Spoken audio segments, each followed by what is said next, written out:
қайырлы күн баршаңызға. Менің каналыма қош келдіңіздер. Бүгін сіздермен қызылшадан гемоглобин көтеретін бірнеше салаттың түрлерін көрсететін боламын. Өте оңай, өте пайдалы.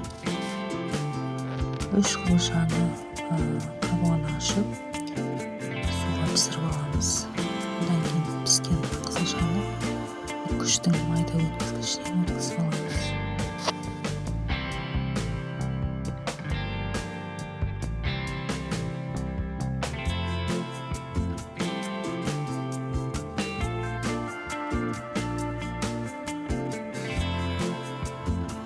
Өткізіп болдық. Енді 2 түйір чеснокты майда үккіштен өткізіп қызылшаға қосамыз. Одан кейін 3 ас қасық майонез қосып, әбден жақсылап араластырамыз.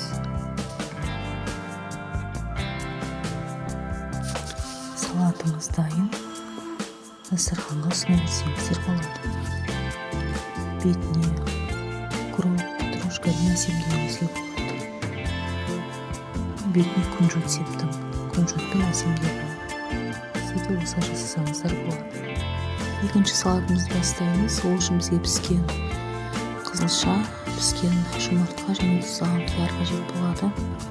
Піскен қызылшамызды үккіштің ірі бөлігіне өткіземіз. Жұмыртқаны да ұзыншалап соломка қылып тураймыз. Тұздалған қиярды да ұзыншалап соломка қылып тураймыз.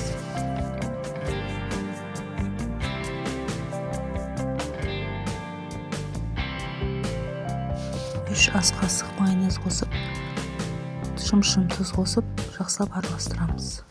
Бұл салатқа қуырылған күнжіт қостым. Жақсылап барлығын араластырамыз. Майда туралған жаңғақты қостым. Және 3 ас қасық кукуруз қостым. Салатымыз дайын. Үшінші салатымыз дайындаймыз. Ол үшін піскен картоп, піскен сәбіз, піскен қызылша, піскен жұмыртқа қажет болады. Барлығын көбіктеп тураймыз.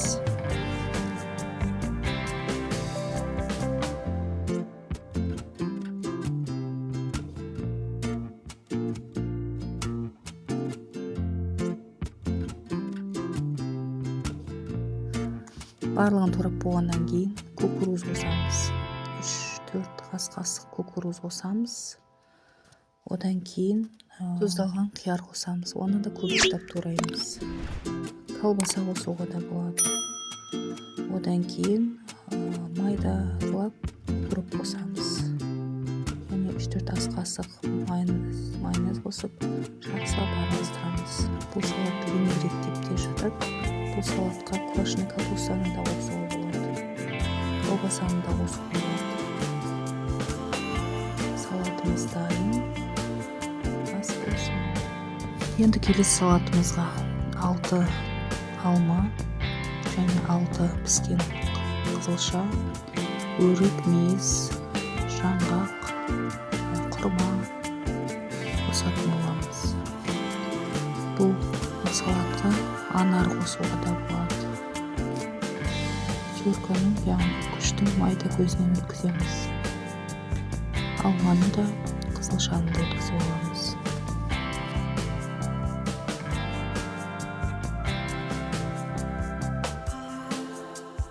Жаңғақты майдалап турап саламыз. Өрікті де, мейізді де майдалап тураймыз. Мейізді бүтін күйінше салуға да болады. Менің балалар жейтін боласын, оларды майдалап турап. Құрманы сүйегінен ажыратып, оны да майдалап турап саламыз.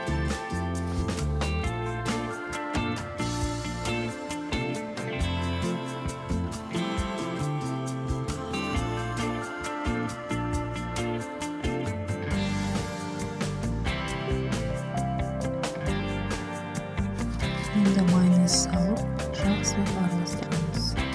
Салатымыз дайын. Салатымыз дайын. Бетін жаңғақпен, анармен, немесе петрушкамен әсемдеулеріңізге болады. Видео ұнаса каналыма тіркеліп лайк басуды ұмытпаңыздар. Келесі кездескенше аман сау болыңыздар.